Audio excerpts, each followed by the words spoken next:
आप सभी का स्वागत है। अभी मैं आप सभी को नीट यूजी 2025 काउंसलिंग के कंप्लीट प्रोसेस के बारे में समझाने वाला हूं। एकदम बेसिक लेवल से आप सभी को समझाने वाला हूं। अगर आप सभी को काउंसलिंग के बारे में कोई भी नॉलेज नहीं है, इस वीडियो को देखने के बाद बेसिक चीज आपका क्लियर हो जाएगा। और आने वाले जितने भी वीडियोज हैं आप सभी जरूर देखिएगा। सभी वीडियोज में आप सभी को सिखाऊंगा काउंसलिंग कैसे करते हैं, और आप सभी का जो भी रैंक आएगा बेस्ट टू बेस्ट कॉलेज कैसे आप सभी डिसाइड करेंगे, कैसे लिस्ट बनाएंगे, क्या प्रोसीजर है। आप सभी चैनल को जरूर सब्सक्राइब करें। एक एक करके आप सभी के लिए शुरू करते हैं। बहुत ही बेहतरीन वीडियो है। और हाँ, आप सभी को बता दूं, अगर आप सभी मेरे पर्सनलाइज काउंसलिंग से ज्वाइन होना चाहते हैं तो आप सभी ज्वाइन कर सकते हैं कभी भी, या तो अभी ज्वाइन कर सकते हैं या रिजल्ट के बाद भी आप सभी ज्वाइन कर सकते हैं।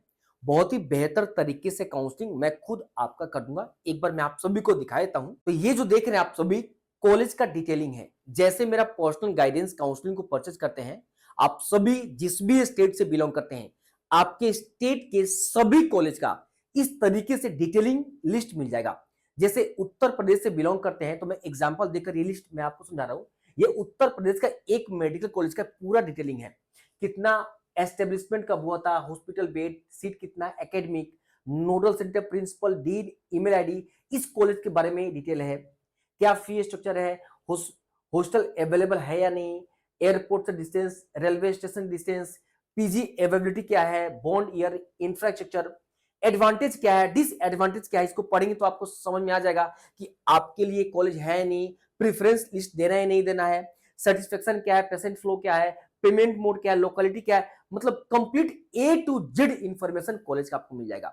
अगर कॉलेज का डेटा आपके पास नहीं है तो फिर इतना मेहनत करने के बाद भी आप कैसे अपना बेस्ट कॉलेज चुनेंगे। बहुत सारे काउंसलर बहुत गलत तरीके से काउंसलिंग करते हैं। आपको प्रेफरेंस लिस्ट दे देंगे और कहेंगे कि बस इसी से काउंसलिंग कर दो, लेकिन मैंने चेंज किया है। ये कंप्लीट डेटा आपको मिलेगा ताकि अच्छे तरीके से आप एनालिसिस कर सको। चाहे बिहार से बिलोंग करते हो, चाहे उत्तर प्रदेश, चाहे वेस्ट बंगाल, चाहे हरियाणा, चाहे झारखंड, चाहे किसी भी स्टेट से बिलोंग करते हैं, आपके स्टेट के सभी कॉलेज की डिटेल इस तरीके से मिलेंगे। इसके साथ ही बॉन्ड इंफॉर्मेशन का पीडीएफ, कट ऑफ का पीडीएफ, फी स्ट्रक्चर का सेपरेट पीडीएफ, और भी जितने भी डेटा है वो सब मैं आप सभी को प्रोवाइड करूंगा। इसके साथ ही अगर आप सभी मेरे काउंसलिंग प्रोग्राम से ज्वाइन करना चाहते हैं तो ये तो बेसिक प्लान है।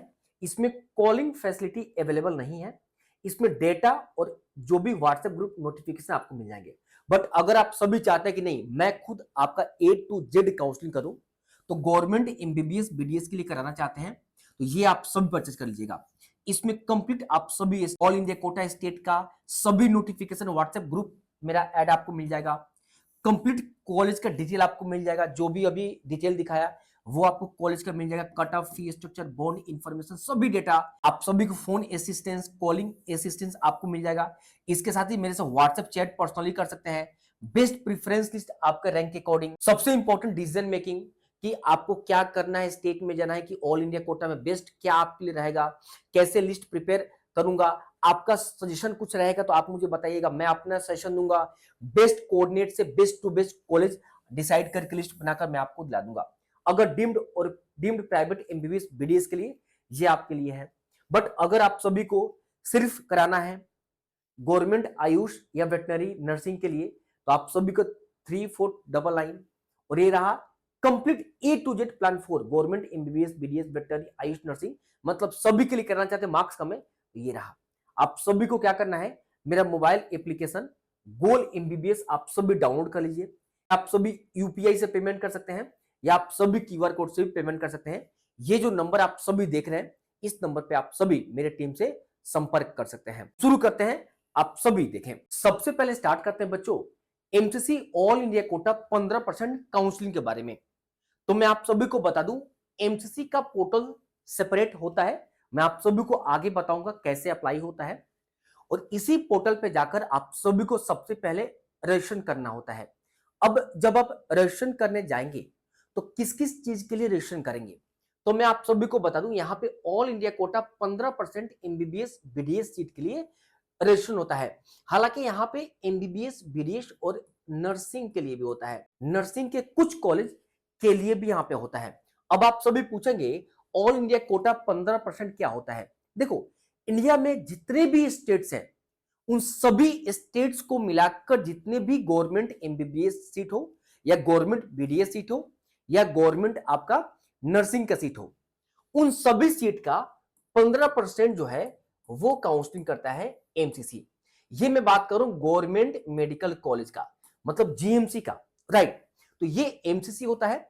और रेस्ट जो 85% गवर्नमेंट मेडिकल कॉलेज जो बचा आपके स्टेट का, वो आपका स्टेट ऑथोरिटी से होता है। तो 15% के लिए यहां पे अप्लाई करना होता है।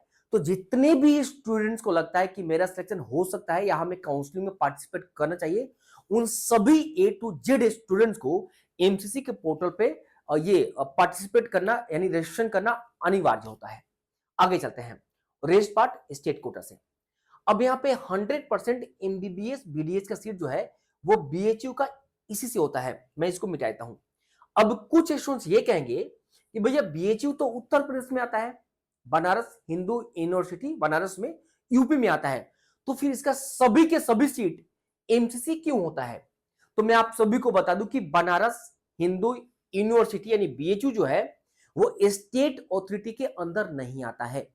यानी बीएचयू कॉलेज का जितने भी एमबीबीएस गवर्नमेंट का जो काउंसलिंग होगा वो बच्चों आपका एमसीसी पोर्टल पे ही होगा, स्टेट नहीं कराता है। 100% एमबीबीएस सीट जो है एम्स का वो आपका एमसीसी कराएगा। मतलब एम्स चाहे जिस भी स्टेट में हो, स्टेट के अंदर एम्स नहीं आता है। अगर एम्स के सभी सीट के लिए अप्लाई करना चाहते हैं तो एमसीसी पोर्टल पर जाकर आपको अप्लाई करना होता है। 100% जिपमर सीट यानी पौंडीचेरी और कराईकाली के लिए यहाँ पे आप सभी को अप्लाई करना होगा। एमयू ओपन और इंटरनल कोटा के लिए भी यहाँ पे अप्लाई करना होता है। डीम्ड यूनिवर्सिटी के लिए भी यहां से अप्लाई करना होता है। अगर आप सभी डीम्ड यूनिवर्सिटी के लिए अप्लाई करना चाहते हैं तो स्टेट से नहीं होता है, एमसीसी होता है। तो बच्चे बोलेंगे भैया स्टेट में क्या? स्टेट में प्राइवेट मेडिकल कॉलेज के लिए आप स्टेट से अप्लाई कर सकते हैं, राइट। आगे भी हम इस पे बात करेंगे। 85% इंटरनल कोटा या domicile seat of DU IP university का आप सभी को यहाँ पे रजिस्ट्रेशन कुछ परसेंटेज के लिए करना होता है। इसके बारे में थोड़ा डिटेल इंफॉर्मेशन आगे मैं आप सभी को देने वाला हूं, कौन कौन स्टूडेंट्स एलिजिबल रहेंगे और अप्लाई कैसे करना है, क्या करना है। जामिया ओपन सीट के लिए यानी इंटरनल सीट के लिए एमसीसी पोर्टल पे आपको अप्लाई करना होता है।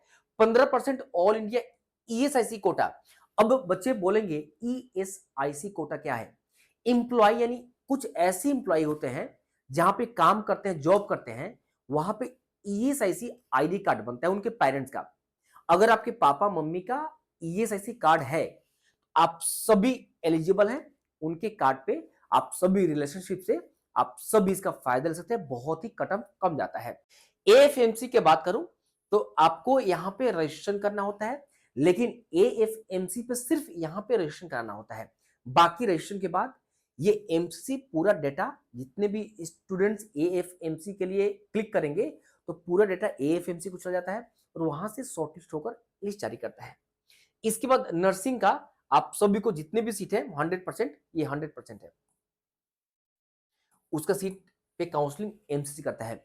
तो ये आप सभी को एक समझ में आ गया एमसीसी के पोर्टल पे किसके किसके लिए आप सभी अप्लाई कर सकते हैं। काउंसलिंग जब भी आप सभी कीजिएगा बहुत डिटेल और डीपली समझ कर कीजिएगा। स्टार्टिंग में तो काउंसलिंग का महत्व लगता है कि बहुत इजी है, और इजी भी है नो डाउट। लेकिन जब स्टेट और ऑल इंडिया कोटा यानी एमसीसी जब एक साथ आ जाते हैं, जब सेकेंड राउंड में स्टेट और एमसीसी पहुंचता है, तो वहां पर डिसीजन मेकिंग बहुत काम आता है। तो अच्छे से अगर मेरा वीडियो देखकर समझ रहे हैं तो मैं आप सभी को बता दूं, पिछले 8 सालों में लाखों बच्चों को मैंने गाइडेंस किया है। आप सभी को जो समझा रहा हूं एकदम बहुत सीरियस होकर आप सभी को समझना है। अब देखो स्टेट नीट यूजी काउंसलिंग के बारे में बता दूं तो गवर्नमेंट कॉलेज जो स्टेट का होता है जीएमसी, उसके लिए स्टेट ऑथोरिटी के वेबसाइट पे आप सभी को अप्लाई करना होता है। डोमिसाइल रिक्वायरमेंट होता है और प्राइवेट कॉलेज का सभी सीट जो है वो आपको स्टेट कॉलेज में ही अप्लाई करना होता है, ये डोमिसाइल फ्री होता है। अब कुछ स्टूडेंट का डाउट ये रहेगा कि भैया आप बताइए एमसीसी के वेबसाइट पे जो 15% काउंसलिंग है, क्या वहां पे डोमिसाइल रिक्वायरमेंट होता है? नहीं, वहां पे डोमिसाइल रिक्वायरमेंट यहां पे किसी भी चीज के काउंसलिंग के लिए, चाहे बीएचयू हो, चाहे एम्स हो, चाहे पौंडीचेरी हो, आपको रिक्वायरमेंट नहीं होता है। स्टेट काउंसलिंग जब करेंगे तो आपको प्रमाण देना होता है डोमिसाइल का। चलो ये तो आपको समझ में आ गया। अब यहां पे देखें 15% का काउंसलिंग जो है वो तो एमसीसी के वेबसाइट से आपको होगा, एमसीसी के वेबसाइट से होगा। और 85% जो स्टेट कोटा ये आपके स्टेट से होगा, योर स्टेट, आप जिस भी स्टेट से बिलोंग करते हैं वो स्टेट कराएगा। अब आगे चलते हैं। अब यहां पे देखिए, अगर आप सभी एमबीबीएस, बीडीएस और नर्सिंग के लिए अप्लाई करते हैं तो 15% तो एमसीसी पे अप्लाई करना होता है और 85% के लिए आपके अपने स्टेट का जब काउंसलिंग स्टार्ट होगा तो वहां पे आप सभी को अप्लाई करना होगा। अगर डीम्ड यूनिवर्सिटी का बात करते हैं तो डीम्ड यूनिवर्सिटी को 100% सीट जो है वो एमसीसी के वेबसाइट पे आपको रजिस्ट्रेशन करना होगा, स्टेट में अप्लाई नहीं होता है। मेरी बात को समझ गए ना? स्टेट में प्राइवेट के लिए आपको अप्लाई करना पड़ेगा, बट डीम्ड के लिए आप सभी को एमसीसी के वेबसाइट पे आपको अप्लाई करना होगा। अब मैं आयुष के बारे में आप सभी को बता दूं तो आयुष आयुर्वेदिक, होम्योपैथी, यूनानी और सिद्धि के लिए आप सभी को AA CCC के वेबसाइट है, इस पे आप सभी को जाकर रजिस्ट्रेशन कराना होगा। अगर आयुष 15% के लिए चाहते हैं तो, अगर 85% आयुष के लिए चाहते हैं तो आपके स्टेट का जब जारी होगा एमबीबीएस, बीडीएस, उसी के आसपास आयुष का भी जारी किया जाता है। अब कुछ बच्चे बोलेंगे क्या इसका स्कोर कार्ड नीट के बेसिस पे होगा? यस, ये नीट के बेसिस पे ही काउंसलिंग होता है। एक बात मैं फिर से कहना चाहूंगा, अगर आप सभी मेरे पर्सनल काउंसलिंग से जुड़ते हैं तो जितने भी ये इंफॉर्मेशन अभी मैं आपको बता रहा हूं कंप्लीट बाय फोनिक, फोन पे, कॉल पे आप सभी मेरे से ले सकते हैं। Complete A to Z counselling मैं खुद आपका करूंगा। आपको किसी भी यूट्यूब या किसी भी थर्ड पार्टी से संपर्क करने से पूछने की जरूरत नहीं पड़ेगा। ये जो नंबर दिए गए हैं इस पे संपर्क कर लीजिए एक बार। वेटनरी के लिए आप सभी स्टूडेंट्स को वीसीआई के वेबसाइट पे आप सभी को जाकर ये 15% के लिए रजिस्ट्रेशन कराना होता है। इसका जब भी जारी किया जाएगा एमबीबीएस, बीडीएस, आयुष, वेटनरी का, मैं आप सभी को इंफॉर्मेशन जरूर दे दूंगा। और स्टेट के लिए 85% स्टेट के लिए आपके स्टेट पे, जैसे बिहार स्टेट है तो बिहार स्टेट पे वेटनरी का कॉलेज है तो 85% के लिए बीसीएसई के वेबसाइट पे आपको करना होता है। अब मैं आप सभी को बता दूं, बहुत इंपॉर्टेंट है, ये आपको स्टेट नीट यूजी काउंसलिंग के बारे में इंफॉर्मेशन देता हूं। अगर गवर्नमेंट कॉलेज आपके स्टेट का है 85% सीट के लिए एलिजिबल स्टूडेंट्स जिसके पास डोमिसाइल है तो वही है। जैसे मैं एग्जांपल दे दूं, अगर वेस्ट बंगाल स्टेट से बिलोंग करते हैं और चाहते हैं कि स्टेट के जितने भी कॉलेज हैं उसका फायदा लेना, आपको डोमिसाइल होना जरूरी है। डोमिसाइल ये बताता है कि आप सभी वेस्ट बंगाल स्टेट से बिलोंग करते हो, ना कि किसी दूसरे स्टेट से। अगर डोमिसाइल नहीं है तो आप फायदा नहीं ले सकते हैं। और यहां पे क्लियरली लिखा है कि डोमिसाइल रिक्वायरमेंट आपको पड़ता है। अगर प्राइवेट कॉलेज का बात करते हैं तो प्राइवेट में कोई भी डोमिसाइल रिक्वायरमेंट नहीं है, चाहे किसी भी स्टेट से बिलोंग करते हैं या आप अपने स्टेट के एलिजिबल है। मतलब एग्जांपल देकर मैं अगर आपको समझाऊं, अगर आप सभी यूपी से बिलोंग करते हैं, यूपी के जितने भी प्राइवेट मेडिकल कॉलेज हैं इनमें सभी स्टूडेंट्स एलिजिबल हैं, चाहे यूपी के स्टूडेंट्स हो, चाहे बिहार के हो, चाहे वेस्ट बंगाल के हो, चाहे तमिलनाडु का हो, चाहे राजस्थान का हो, चाहे दिल्ली का हो, चाहे झारखंड का हो, चाहे हरियाणा का हो, मतलब किसी भी स्टेट से बिलोंग करते हैं आप प्राइवेट के लिए एलिजिबल हैं। लेकिन गवर्नमेंट के लिए आप एलिजिबल नहीं है। गवर्नमेंट के लिए सिर्फ जिस स्टेट से बिलोंग करते हैं उसी स्टेट के डोमिसाइल अगर है तो आप सभी इसका फायदा ले सकते हैं। अगर एनआरआई कोटा की बात करें, अगर एनआरआई सर्टिफिकेट आपके पास है तो आप सभी प्राइवेट कॉलेज के लिए एलिजिबल आप सभी हैं। कुछ स्टेट के प्राइवेट मेडिकल कॉलेज जो है एनआरआई सीट अवेलेबल है, उस पर आप सभी काउंसलिंग कर सकते हैं। अब देखिए, आप सभी प्राइवेट कॉलेज के बारे में बताता हूं, कौन सा स्टेट ओपन है और कौन सा स्टेट क्लोज है। ओपन और क्लोज के बारे में आप सभी को बता दूं, जो भी स्टेट में प्राइवेट मेडिकल कॉलेज अगर ओपन स्टेट है तो उन स्टेट के प्राइवेट मेडिकल कॉलेज के लिए उस स्टेट के या अदर किसी भी स्टेट के स्टूडेंट्स एलिजिबल हैं। तो यहां पे ओपन स्टेट में ये जितने भी नाम मैंने लिखे हैं ये सभी ओपन स्टेट में आते हैं। थोड़ा सा मैं ऊपर भी करता हूं, ये उत्तर प्रदेश, वेस्ट बंगाल, उत्तराखंड, त्रिपुरा, ये सब आप सभी नोट कर लीजिएगा। मतलब इन सभी स्टेट के जितने भी प्राइवेट मेडिकल कॉलेज हैं उन सभी प्राइवेट मेडिकल कॉलेज में चाहे किसी भी स्टेट से बिलोंग करते हैं एलिजिबल हैं। बट ये जो 5 स्टेट आप सभी देख रहे हैं, इन 5 स्टेट में सिर्फ इन्हीं स्टेट के स्टूडेंट्स इन प्राइवेट कॉलेज पे एलिजिबल है। अगर आप महाराष्ट्र से बिलोंग करते हैं तो महाराष्ट्र के जितने भी प्राइवेट मेडिकल कॉलेज हैं सिर्फ महाराष्ट्र स्टेट के स्टूडेंट्स ही एलिजिबल है, अदर स्टेट के स्टूडेंट यहाँ पे एलिजिबल नहीं है। ये बहुत डाउट रहता है, मैंने आप सभी के लिए बता दिया है। अब मैं एक बात आप सभी को बता दूं, देखो बच्चों, आपके काउंसलिंग प्रोसेस में कोई भी दिक्कत नहीं आने दूंगा। देखो मैं एक बात बता दूं, अभी जितने भी नए नए काउंसलिंग करने आए हैं, गाइडेंस करने आए हैं, इनको खुद नहीं पता कि बच्चों को गाइडेंस क्या करते हैं। जब काउंसलिंग शुरू होता है, ये क्या करते हैं कि जब काउंसलिंग शुरू होता है और इनसे जुड़ते हो पर्सनल काउंसलिंग में, ये खुद कंफ्यूज रहते हैं और गूगल से सर्च करके, मेरा वीडियो देखकर, किसी अदर सोर्स का वीडियो देखकर आप सभी को गाइडेंस करते हैं। फिर ऐसे लोगों से मत जुड़ो, आपका रैंक अच्छा होने के बावजूद भी आपको अच्छे कॉलेज नहीं दिला पाएंगे और आपके किसी दोस्त का कम नंबर होते हुए अच्छा कॉलेज मिल जाएगा और आपको अच्छा रैंक होते हुए भी आपको अच्छा कॉलेज नहीं दिला पाएंगे। तो ध्यान से जो मैं आपको बता रहा हूं वो समझो। अभी ये देखिए, 85% internal Kota domicile seat of DU, IPU, university, VMC. अब इसके बारे में डिटेल थोड़ा बता देता हूं, कौन कौन से एलिजिबल है, कौन से नहीं है। तो सबसे पहले डीयू के बारे में आपको बता दूं, डीयू का मतलब दिल्ली यूनिवर्सिटी, इसको हम कहते हैं सेंट्रल यूनिवर्सिटी कहते हैं, और आईपीयू का मतलब होता है इंद्रप्रस्थ यूनिवर्सिटी। तो मैं आप सभी को बता दूं, आईपीयू का जो अंडर जो कॉलेज आते हैं उसका रजिस्ट्रेशन आप सभी को यहां पे करना होता है। इन दोनों में थोड़ा क्लैरिफिकेशन दे दूं, आईपीयू के लिए सिर्फ एलिजिबल हैं दिल्ली से अगर आप बिलोंग करते हैं या दिल्ली से अगर आप 11th-12th किए हैं तो आईपीयू के लिए आप एलिजिबल हैं। अब इसके अंदर कौन कौन से कॉलेज आते हैं वो मैं अभी बताता हूं। अगर आप दिल्ली के निवासी हैं, दिल्ली से 11th-12th किए हैं या क्लास 1-2 लेकर 12th तक पढ़ाई किए हैं, आप इस पोर्टल पे आप रजिस्ट्रेशन करके आप जो भी कॉलेज है उसका फायदा ले सकते हैं। और डीयू के अंदर आते हैं 15% भी आते हैं और 85% भी आते हैं। ठीक है, अब इसको मैं एक बार समझाता हूं। मैं यहां पे थोड़ा कुछ आपको क्लियर करने वाला हूं बच्चों।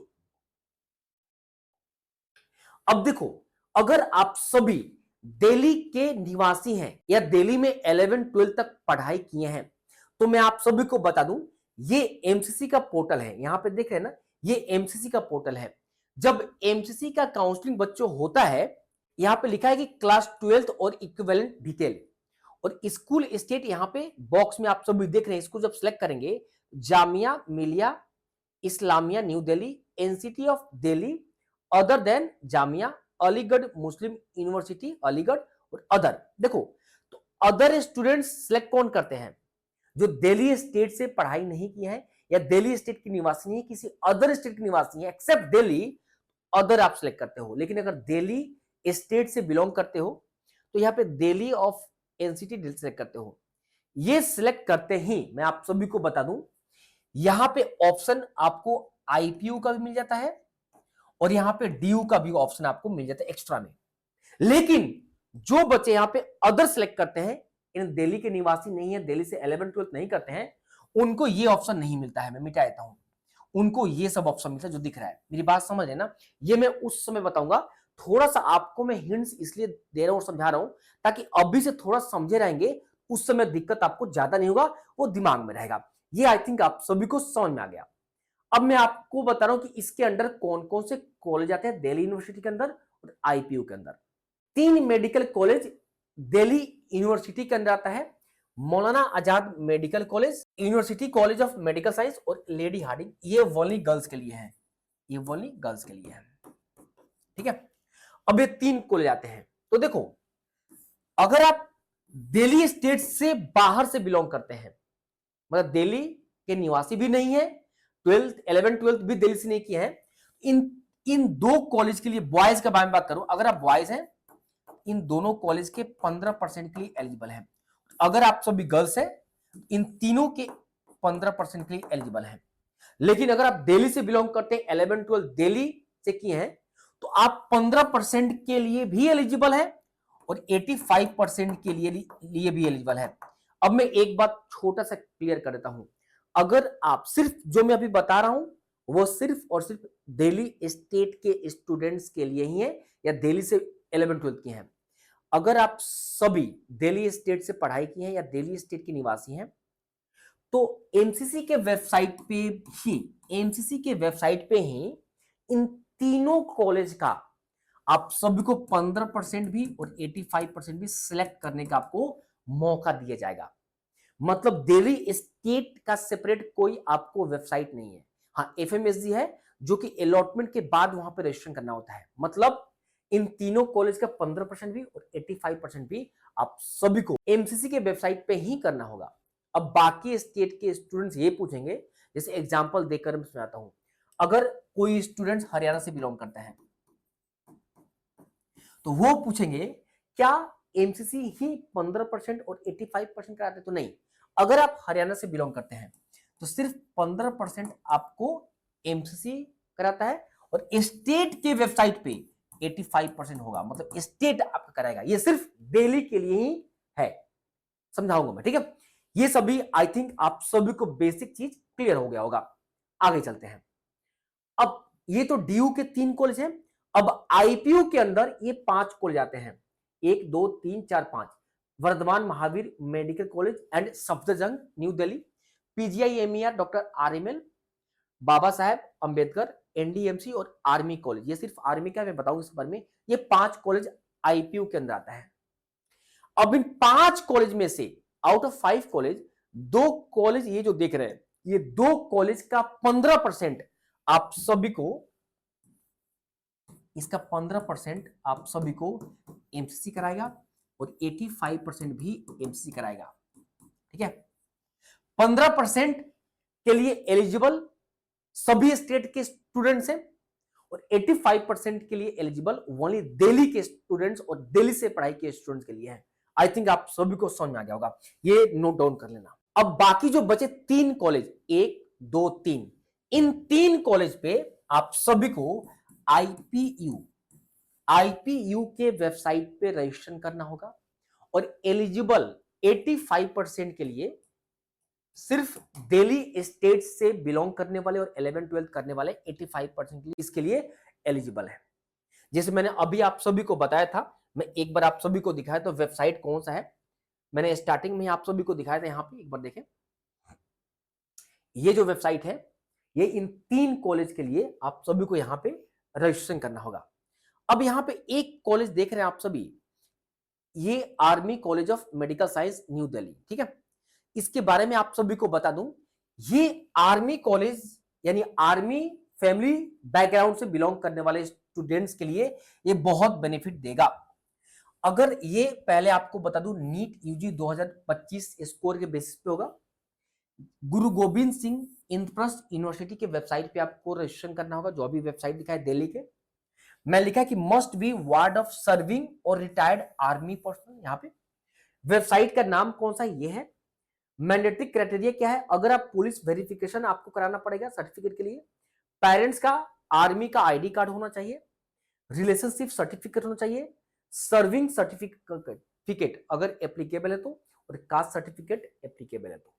अमाउंट इसका थोड़ा ज्यादा है, टोटल फीस का 4.32 लाख है। अब आर्मी बैकग्राउंड से बिलोंग करने वाले जरूर मैसेज करेंगे, तो मैं आप सभी को बता दूं, चाहे आप दिल्ली से बिलोंग करते हैं या दिल्ली स्टेट के बाहर किसी भी स्टेट से बिलोंग करते हैं, इसके लिए आप सभी एलिजिबल हैं आर्मी कॉलेज के लिए। आई थिंक आप सभी को समझ में आ गया होगा। अगर इसके रिलेटेड कोई क्वेरी है, आप सभी मुझे मैसेज कर सकते हैं या कॉल पे बात करके इंफॉर्मेशन ले सकते हैं, मैं आप सभी को इंफॉर्मेशन दे दूंगा। अब स्टेट कोटा 85% के बारे में बात करते हैं, तो जितने भी स्टेट देख रहे हैं आप सभी, इन सभी स्टेट 85% के लिए आपको अपने स्टेट के वेबसाइट पे आप सभी को रजिस्ट्रेशन करना पड़ेगा। नेक्स्ट, अब यहां पे राउंड वाइज प्रोसेस एक बार मैं आप सभी को बच्चों समझा देता हूं। देखो, ये जो मैं आपको बता रहा हूं, ये एनएमसी ने ये रूल लागू 2023 में बहुत फोर्सफुली किया था। हालांकि उसके पहले भी किया था, बट 2023 में बहुत फोर्सफुली लागू हुआ था। लेकिन 2024 में ये जो प्रोसेस वायलेट किया गया, इस रूल्स को फॉलो स्टेट वाले नहीं किए हैं। लेकिन फिर भी मैं आपको बताता हूं, नियम यह होता है कि अगर all India quota MCC first round जब कंप्लीट हो जाएगा, अलॉटमेंट आएगा, एडमिशन का प्रोसेस एंड हो जाएगा, उसके बाद स्टेट का पहला राउंड का रिजल्ट जारी करेगा। फिर स्टेट के जब एंड हो जाएगा एडमिशन तो एमसीसी सेकंड जारी करेगा, फिर एमसीसी जब एंड करेगा फिर स्टेट जारी करेगा। इस तरीके से प्रोसेस चलता है। मैं एक बार डिटेल में आपको बता दूं, मान लो कि सबसे पहले बच्चों एमसीसी पे आपने रजिस्ट्रेशन कर दिया, चॉइस फिल कर दिया। चॉइस फिलिंग सबसे इंपॉर्टेंट है। इस बार एमसीसी के पोर्टल पे लगभग 420 प्लस कॉलेज आपको मिलेंगे और 420 कॉलेज का प्रेफरेंस लिस्ट आपको आने चाहिए। अगर आप प्रेफरेंस लिस्ट आपके पास अवेलेबल नहीं है तो मैं खुद आपको अपने से आपके रैंक के अकॉर्डिंग प्रेफरेंस लिस्ट बनाकर दूंगा। मैंने कहा ना, मेरा पर्सनल गाइडेंस को आप ज्वाइन कर लीजिए। बट अगर आप मेरा ज्वाइन कर लेते हैं तो 420 प्लस जितने भी इस बार कॉलेज नए आएंगे या पुराने कॉलेज है, सबका मैं आपको बना कर दूंगा। और मैं आपको बता दूं, इतना बेहतरीन लगभग 1.5 महीने का मेहनत और एनालिसिस करने के बाद ये प्रेफरेंस आपको दिया जाता है। और मैं आपको बता दूं, एक बार जब आपको कॉलेज मिल जाएगा, सेटिस्फेक्शन आपको मिलेगा कि बहुत जबरदस्त कॉलेज मिल गया है, क्योंकि मेरा एनालिसिस, मेरा रिव्यू और मेरा डेटा जबरदस्त है। आप सभी एक बार ज्वाइन करें, आपको समझ में आ जाएगा। ये प्रोसेस हालांकि वायलेट करता है, इसके बारे में अभी ज्यादा डीपली नहीं चलेंगे। मेरी बात समझ रहे हैं ना? यहाँ पे रजिस्ट्रेशन करेंगे, चॉइस फिलिंग करेंगे, अलॉटमेंट होगा और फिर आपको एडमिशन होगा। जब कॉलेज में एडमिशन एमसीसी एंड हो जाएगा, मान लो कि अगर मैं बोलो कि 7 जून को एंड हो गया, उसके बाद ही स्टेट का राउंड 1 का रिजल्ट जारी किया जाएगा। मतलब 7 को एंड हुआ, 8 को जारी करेगा, ताकि अगर इसका जो अलॉटमेंट हुआ है, बहुत सारे क्यों करता है, यहां भी बच्चों को अलॉटमेंट हो जाता है और यहां भी हो जाता है अलॉटमेंट। अब बच्चे को ऑप्शन मिल जाता है दोनों जगह सिलेक्ट करने का कहां जाए। ठीक है, यहां तक तो कोई दिक्कत नहीं होता है। दिक्कत आता है लास्ट राउंड आते आते सीट बचना शुरू हो जाता है और उस केस में सीट वैकेंट होना शुरू होता है। जेन्युइन स्टूडेंट्स को सीट अच्छा नहीं मिल पाता है। इस वजह से एनएमसी ने रूल लागू किया, बट स्टेट इसको फॉलो नहीं करते हैं बहुत अच्छे तरीके से। आगे चलते हैं बच्चे। अब मैं आप सभी को बताता हूं कौन कौन से डॉक्यूमेंट रिक्वायर्ड होते हैं।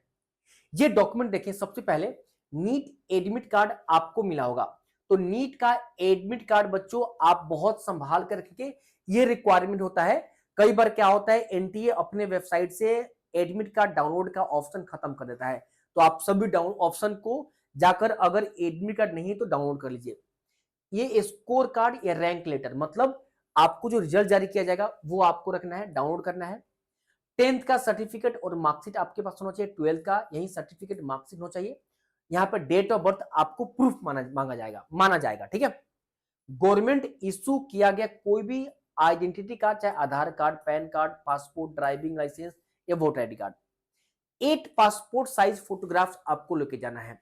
जो नीट एप्लीकेशन फॉर्म में फोटो आपने फिलअप करते वक्त दिया था, वही सेम फोटो यहाँ पे आपको ले जाना है, सेम फोटो।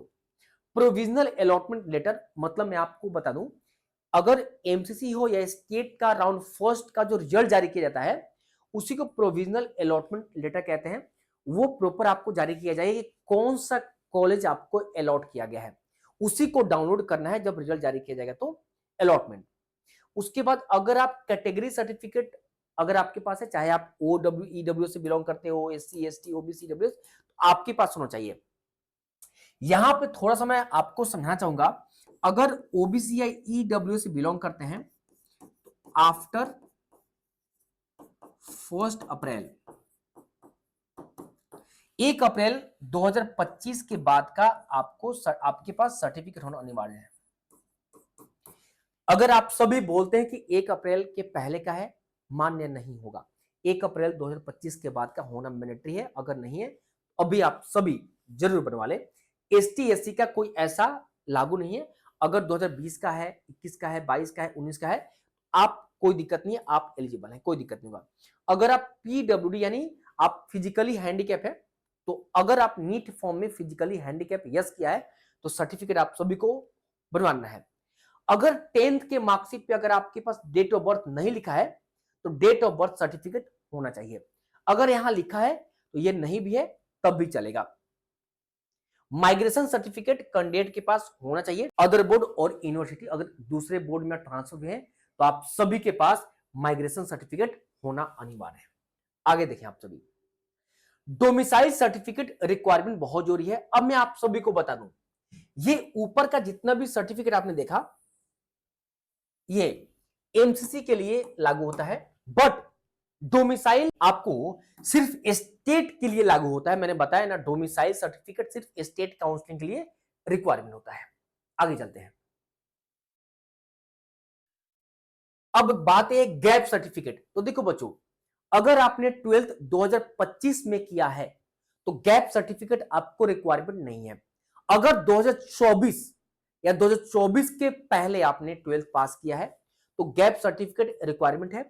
इसका फॉर्मेट मैं आप सभी को दे दूंगा, अभी नहीं बनवाना है। जब काउंसलिंग का प्रोसेस स्टार्ट होगा, जब कॉलेज अलॉटमेंट किए जाएंगे, अलॉटमेंट के जस्ट अगले दिन आपको बनवाना है। उसका प्रॉपर फॉर्मेट मैं आपको दूंगा, क्योंकि गैप सर्टिफिकेट बनवाने के लिए कौन सा कॉलेज अलॉटमेंट हुआ है वो आपको जानना बहुत जरूरी है। इसका फॉर्मेट मैं आपको दूंगा। अब यहां पे इक्विवेलेंट सर्टिफिकेट, ये अगर आपका सिलेक्शन तेलंगाना स्टेट में होता है, चाहे आप बिहार से बिलोंग कर रहे हो, यूपी से, बंगाल से, राजस्थान से, तमिलनाडु से, झारखंड, हरियाणा, दिल्ली, किसी भी स्टेट से बिलोंग करते हैं, अगर तेलंगाना में आपको कॉलेज मिल गया, इक्विवेलेंट सर्टिफिकेट आप जरूर बनवा लीजिएगा। ये ऑनलाइन बनवाना होता है, बहुत सारे बच्चों को पता ही नहीं होता है। तो आप सभी को जैसे अलॉटमेंट तेलंगाना में मिला, इसी वेबसाइट पे जाकर आपको ऑनलाइन अप्लाई करना है। प्रॉपर मैं आप सभी को बताऊंगा अप्लाई कैसे करना है। देखो, मेरा पर्सनल काउंसलिंग लेते हो तो जितने भी ऑनलाइन अप्लाई का प्रोसेस है, complete A to Z guidance मेरे द्वारा आपको 1 to 1 किए जाएंगे, बाई फोनिक, बाई चैट पे कंप्लीट सॉल्यूशन मैं आपको दूंगा। इसमें आपको परेशान होने की बात है, पूरा जिम्मेदारी आपका मेरा है। उसके बाद यहां पे हेल्थ सर्टिफिकेट, आपको अगर कॉलेज अलॉटमेंट हो जाता है तो जो कॉलेज अलॉटमेंट हुआ, ज्यादातर 99% वही कॉलेज आपको हेल्थ सर्टिफिकेट बनवाते हैं, चेकअप करते हैं। स्टडी सर्टिफिकेट, अगर आपका कर्नाटका में अगर आपका सिलेक्शन हुआ तो वो एक फॉर्मेट देते हैं, उसको फिलअप करने के बाद आपके जो स्कूल के प्रिंसिपल है उनसे साइन और मोहर कराकर आपको ले जाना होता है। करेक्टर सर्टिफिकेट आपको बनवाना होता है और 6 महीना तक ही वैलिड होता है। अगर स्कूल अगर आप 2024 में पास किए, 2023, 22, 21 में, तो करेक्टर सर्टिफिकेट का फॉर्मेट मैं आपको दे दूंगा। पुलिस से आप सभी बनवा लीजिएगा, कोई दिक्कत नहीं होगा। कई बार तो मैं कहता हूं कि आपके एरिया के जो भी प्रधान होता है, जो नियर जो भी गेजेटेड कोई भी चीज होते हैं, कोई पदाधिकारी होता है, जो भी है, उनसे भी आप सब बनवा सकते हैं जो कि ऑथराइज्ड हो, ठीक है, जो कि आपको जानते हैं, आपके स्टेट का प्रॉपर कुछ उसके पास पावर हो, ठीक है। ये मैंने कंप्लीट आप सभी को बता दिया। आगे चलते हैं। अब अगर आप सभी को 15% के लिए अप्लाई करना होता है, 15% के लिए हो, एम्स के लिए हो, बीएचयू के लिए हो, जिपमर के लिए हो, एएफएमसी के लिए हो, इन सभी के लिए और भी है, mcc.nic.in के वेबसाइट पे आपको रजिस्ट्रेशन करना होता है। अगर आप सभी को एमसीसी के वेबसाइट पे रजिस्ट्रेशन करना है, वो मैं आपको बताता हूं, थोड़ा सा हिंट्स मैं आपको दूंगा। इस तरीके से आप सभी को एमसीसी का वेबसाइट आपको मिलेगा mcc.nic.in पे। यहाँ पे ये फॉर्म जब पहला आप लोग बेसिक कंप्लीट करते हैं, उसके बाकी आप सभी को इस तरीके से डिटेल अप्लाई करने को मिलता है। यहां पे मैं आपको एक चीज बताना चाहूंगा, सबसे इंपॉर्टेंट, मान लो अगर आप सभी नीट एप्लीकेशन फॉर्म में, नीट के एप्लीकेशन फॉर्म में, एप्लीकेशन फॉर्म में अगर नीट के एप्लीकेशन फॉर्म में आपने ओबीसी सिलेक्ट किया हो, ओबीसी आपने सिलेक्ट कर लिया है, मेरी बात समझिएगा, तो आप सभी या तो यहां पे ओबीसी सिलेक्ट करेंगे, ऑटोमेटिक ओबीसी आ जाएगा, या आप जनरल में मूव कर सकते हैं। इसके अलावा किसी भी कोर्स में आप सभी, किसी भी कैटेगरी में आप मूव नहीं कर सकते। या अगर आप सभी सपोज करें जनरल से, नीट एप्लीकेशन फॉर्म में जनरल कैटेगरी से आपने अप्लाई किया, जनरल कैटेगरी, और आप सभी चाहते हैं एमसीसी के वेबसाइट पे जनरल ना फिल करके ओबीसी फिलअप कर दें, तो पॉसिबल नहीं होगा, मतलब कैटेगरी चेंज नहीं होगा। अगर आप ओबीसी से बिलोंग करते हैं, ईडब्ल्यू से बिलोंग करते हैं, या एससी या एसटी, इन चारों में किसी से बिलोंग करते हैं, तो चेंज करना चाहते तो जनरल कैटेगरी में हो जाएगा। लेकिन जनरल कैटेगरी से ओबीसी में नहीं होगा, ईडब्ल्यूएस में नहीं होगा, एससी में नहीं होगा, एसटी में नहीं होगा। हाँ, स्टेट कोटा में आप सभी चेंज कर सकते हैं।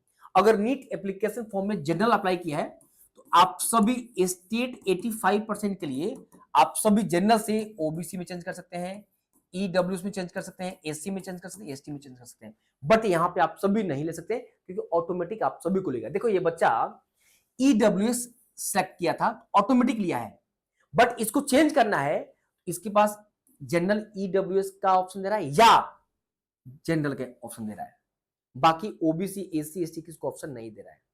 तो आई थिंक आप सभी को समझ में आ गया होगा। और ये मैंने इसलिए दिखाया है, अगर आप सभी दिल्ली कोटा से हैं तो एनसीटी ऑफ दिल्ली सेलेक्ट करेंगे तो दिल्ली कोटा का जितने भी कॉलेज 85% का फायदा मिलेगा, 15% का। अदर को स्टेट से है तो अदर सेलेक्ट करेंगे। आप सभी को यहां बता दिया। और एक बात मैं हमेशा कहता हूं, जब एमसीसी का फॉर्म अप्लाई कीजिएगा तो ये ऑल इंडिया कोटा 15% और एक ओपन सीट आता है। ओपन सीट में आ गया AIIMS, BHU, AMU, JIPMER, Jamia open, ये आता है। तो ये दो चीज आपको सिलेक्ट आंख बंद करके कर लेना है अगर गवर्नमेंट के लिए अप्लाई कर रहे हैं। एक ऑल इंडिया कोटा 15% और दूसरा ओपन सीट जिसमें एम्स होगा, बीएचयू वगैरह होगा। ये तो आंख बंद करके ये दो सिलेक्ट कर लेंगे। मेरी बात समझ गए ना? इफ बट नहीं होना चाहिए। बहुत सारे बच्चे छोड़ देते हैं, एमसी छूट जाता है, बाद में रोते रहते हैं अच्छे रैंक होने के बावजूद भी। अब बात करते हैं कि इसका फी कितना लगता है, रजिस्ट्रेशन फी वगैरह। तो मैं आपको बता दूं, प्रीवियस ईयर जो था वो नॉन रिफंडेबल रजिस्ट्रेशन फी 1000 यानी 1000 यूआर का लगा था अनरिजर्व कैटेगरी, और 500 लगा था एससी एसटी ओबीसी पीएच का। बट रिफंडेबल आपको सिक्योरिटी अमाउंट भी जमा करना होता है, वो होता है 10,000 यूआर का, और 5,000 होगा एसटी एससी ओबीसी पीएचएन। यानी अगर इससे बिलोंग करते हैं आपको 5500 देना पड़ेगा। आप सभी अगर जनरल से बिलोंग करते हैं तो आप सभी को 11,000 पेमेंट करना होगा। और ये जो देख रहे हैं ये गवर्नमेंट के लिए है। मेरी बात समझ है ना? यहाँ पे लिखा हुआ क्लियरली देखो यहाँ पे, ठीक है। बट अगर आप सभी डीम्ड के लिए सिलेक्ट करना चाहते हैं तो नॉन रिफंडेबल 5,000 लगेगा, but refundable security amount 2 lakh आपको पेमेंट करना मैंडेटरी है। ये रिफंड कर दिए जाएंगे 3-4 महीने के अंदर, रिफंड कर दिए जाते हैं, ठीक है। और तो आपको कितना पेमेंट करना पड़ा डीम्ड के लिए? इतना। और ये रहा गवर्नमेंट के लिए, ठीक है। यहाँ पे प्रॉपर यही दिया गया है ऑल इंडिया कोटा और डीम्ड के लिए। आई होप आप सभी को समझ में आ गया होगा। अब एमसीसी ऑल इंडिया कोटा 15% के रूल के बारे में, यानी रूल मतलब राउंड वन का रूल क्या है, राउंड 2 रूल्स के बारे में,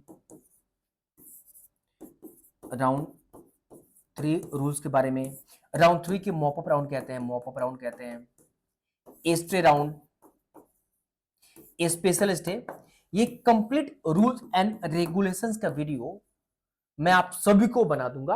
अभी काउंसलिंग का प्रोसेस जैसे शुरू होता है, ये एक एक राउंड का प्रोसेस मैं आप सभी को बता दूंगा।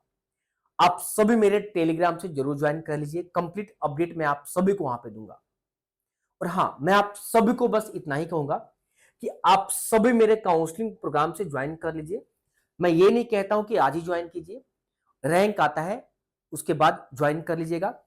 ये नंबर से कभी भी आप सभी संपर्क कर सकते हैं, आपको रिसीव हो जाएगा। बहुत सारे स्टूडेंट, बहुत सारे काउंसलर तो आपको नंबर पे कहते हैं फोन रिसीव नहीं होगा, डायरेक्ट पेमेंट करो। अरे अगर आपको छोटा मोटा डाउट हो आप सभी पेमेंट क्यों करोगे? मैं बहुत ईमानदारी से काउंसलिंग करता हूं, ठीक है, और मेहनत करता हूं आप पे। आप इतना मेहनत करके इतना बेहतरीन रैंक लाते हो और आपके रैंक के अकॉर्डिंग डिजर्विंग कॉलेज नहीं मिले तो फिर आपका पूरा मेहनत बेकार हो जाता है। मेरी बात समझ रहे हैं ना? गोल एमबीबीएस मोबाइल एप्लीकेशन को आप सभी डाउनलोड कर लीजिए। देखो मैं पिछले अनअकैडमी पे 3 साल बायोलॉजी पढ़ाया हूं, अभी भी बच्चों को पढ़ाता हूं। नीट के बहुत सारे बच्चे इस बार भी सिलेक्ट होंगे, मुझे पता है आपका अहमियत। तो जब आप सभी मेरे पर्सनल गाइडेंस से जुड़ते हैं तो मेरा प्रायोरिटी यही रहता है कि आपके रैंक पे जो भी डिजर्विंग कॉलेज है वो मिलना चाहिए। उस तरीके से प्रेफरेंस लिस्ट में बनाता हूं। मैं आपको बता दूं इस बार 420 से ऊपर कॉलेज होंगे और पिछले 1.5 महीने से मैं मेहनत कर रहा हूं प्रेफरेंस लिस्ट पे। और भी कॉलेज ऐड होंगे, वो फाइनलाइज करके मैं आपको लिस्ट प्रोवाइड करूंगा। इतना ही नहीं, कौन सा कॉलेज बेस्ट रहेगा स्टेट में या ऑल इंडिया कोटा में, सबसे important decision making, rules regulations में फंस जाते, इतना कॉम्प्लिकेट आगे चल के हो जाता है कि बहुत सारे बच्चे कंफ्यूज जाते हैं, और अगर अच्छे काउंसलर या अच्छे किसी सेशन नहीं मिले, उस चक्कर में फंस जाते हैं और अच्छा कॉलेज नहीं मिल पाता है। कई बार क्या होता है कि एक स्टूडेंट्स का कम मार्क्स होते हुए भी बहुत अच्छे कॉलेज में चले जाता है, लेकिन एक अच्छे रैंक होने के बावजूद भी उसको अच्छा कॉलेज नहीं मिलता है, बिकॉज ऑफ क्योंकि उसको अच्छा डिसीजन और अच्छा गाइडेंस नहीं मिला है। आप सभी अगर चाहते हैं मेरा पर्सनल गाइडेंस, तो गवर्नमेंट एमबीबीएस बीडीएस के लिए कंप्लीट ये आप सभी को हेल्प मिल जाएंगे। आप सभी ज्वाइन कर लीजिए, चाहे तो गोल एमबीबीएस डाउनलोड करके आप सभी ज्वाइन कर लीजिए 499 पैकेज। ये बेसिक प्लान में आप सभी मेरे से बात नहीं कर पाएंगे, ठीक है, मेरे से पर्सनल बात नहीं पाएगा, बाकी सभी डेटा मिल जाएगा। और ए टू जेड प्लान 2 में आप सभी को डीम्ड और प्राइवेट के लिए है 9999, मतलब 4 टाइम्स 9। और ये रहा ए टू जेड प्लान 3 में सिर्फ आयुष वेटनरी नर्सिंग के लिए 3499, और कंप्लीट है इसमें government MBBS BDS veterinary AYUSH nursing. कुछ स्टूडेंट्स का अगर नंबर कम है, complete A to Z counselling MBBS का भी बीडीएस वेटनरी सब जगह करना चाहते हैं तो 6999 कर सकते हैं। तो मैं बस इतना ही कहूंगा, आप सभी मेरा प्रोग्राम को आप सभी जरूर लीजिएगा। किसी दूसरे काउंसलर का लीजिएगा, चाहे उसका फी 5,000 हो, 10,000 हो, 20,000 हो, 50,000 हो, 1 लाख हो, आप पे उतना मेहनत नहीं करेगा। मैं बहुत दिल से मेहनत करता हूं ताकि बच्चों का खुशी चाहिए मुझे, या बच्चों का जब फीडबैक देते हैं, उनके पेरेंट्स जब मतलब मुझे अप्रिशिएट करते हैं, ब्लेसिंग देते हैं, बहुत अच्छा लगता है यार। बहुत मेहनत करता हूं मैं, रात रात भर जगकर मेहनत करता हूं। आप सभी जब भी रैंक आए या आपको लगता है कि मेरा सिलेक्शन हो जाएगा, तो मेरे काउंसलिंग प्रोग्राम से ज्वाइन कर लीजिए।